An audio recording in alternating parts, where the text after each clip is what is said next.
نحمده ونصلی علی رسول الکریم اما بعد۔ ایک صاحب نے پوچھا ہے کہ دیوبندی حضرات عید میلاد النبی کے جلوس میں شریک کیوں نہیں ہوتے یا خود کیوں نہیں مناتے؟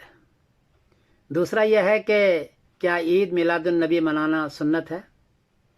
جواباً عرض ہے کہ دیوبندی حضرات کا یہ قاعدہ ہے کہ وہ افراط بھی نہیں کرتے، تفریط بھی نہیں کرتے، زیادہ بھی نہیں اور کم بھی نہیں، کیونکہ حدیث میں خود نبی کریم فرمایا، سمعت النبی صلی اللہ علیہ وسلم یقول لا تطرونی کما اطرت النصارى ابن مریم، بخاری شریف نمبر ہے 3445۔ حضور نے فرمایا کہ ابن مریم کی طرح تم بہت بڑھا چڑھا کے نہ کیا کرو، ہمیں بڑھا چڑھا کے مت بیان کیا کرو، خود فرمایا نبی کریم صلی اللہ علیہ وسلم۔ آیت میں بھی ہے لا تغلو فی دینکم ولا تقولوا علی اللہ الا الحق، کہ دین میں غلو مت کیا کرو، کمی اور زیادتی مت کیا کرو، حق بات کہو۔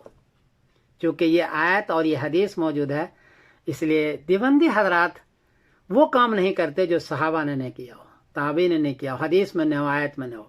چونکہ صحابہ نے نہ جلوس نکالا ہے، نہ عید میلاد النبی کی ہے، اس لیے دیوبندی حضرات نہیں کرتے، بلکہ اس کو بدعت قرار دیتے ہیں، سختی سے منع فرماتے ہیں۔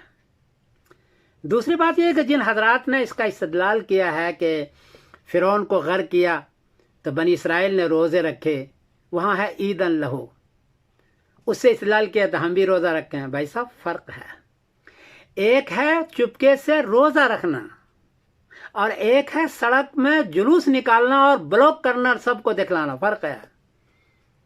چپکے سے روزہ رکھا انہوں نے، آپ بھی روزہ رکھیں اگر آپ کو زیادہ شوق ہے تو، روڈ بلاک تو نہ کریں آپ، ریا نمود تو نہ کریں آپ۔ دوسرا انہوں نے دوسری بات یہ کہ حضور نے خود نہیں حکم دیا نا، کیسے آپ کریں گے؟ عید اور بقرعید میں عید مناتے ہیں، آپ بھی مناتے ہیں، لیکن پتہ ہے عبادت ہے، وہاں جلوس نہیں ہے۔ یہ بھی حکم ہے کہ ایک راستے سے جاؤ اور دوسرے راستے سے واپس آؤ، تاکہ شہر کے لوگوں کو پریشانی نہ ہو۔ ایک راستے سے جاؤ، دوسرے راستے سے واپس آؤ، تاکہ بھیڑ نہ ہو جائے۔ آپ تو روڈ پر بھیڑ کر رہے ہیں۔ دوسری بات ہے، دیکھو ہمارا شریعت کیا ہے، اس لیے دیوبندیوں کے یہاں کسی کا دن منانا، موت یا حیات کا دن بنانا، یہ دیوبندیوں کے یہاں نہیں ہے، وہ منع کرتے ہیں کہ نہیں ہے، حضور نے نہیں فرمایا۔ منع اس لیے کرتے ہیں کہ حضور نے فرمایا، صحابہ نے فرمایا، تابعین نے نہیں کہا، اس لیے منع کرتے ہیں۔ اور چوتھی بات یہ ہے کہ یہ مشابہ ہے ہندو کے میلے کے، ہندو کے رسم و رواج کے۔ ہندو حضرات جتنا بھی کرتے ہیں، ان کے جو میلہ ہوتا ہے، جو تہوار ہوتا ہے، اس کے دیوی دیوتا یا بڑوں کے یا تو موت کے لیے ہے یا پیدائش کے لیے ہے۔ موت کے لیے پیدائش، اس میں پھر شرک ہے، کفر ہے، یہ ہے، وہ سارا چیز ہوتا ہے۔ ہم بھی اگر وہ کرنے لگ جائیں موت پر یا نبی کریم صلی اللہ علیہ وسلم کے پیدائش پر یا وفات پر، تو ان کے مشابہ ہوگا۔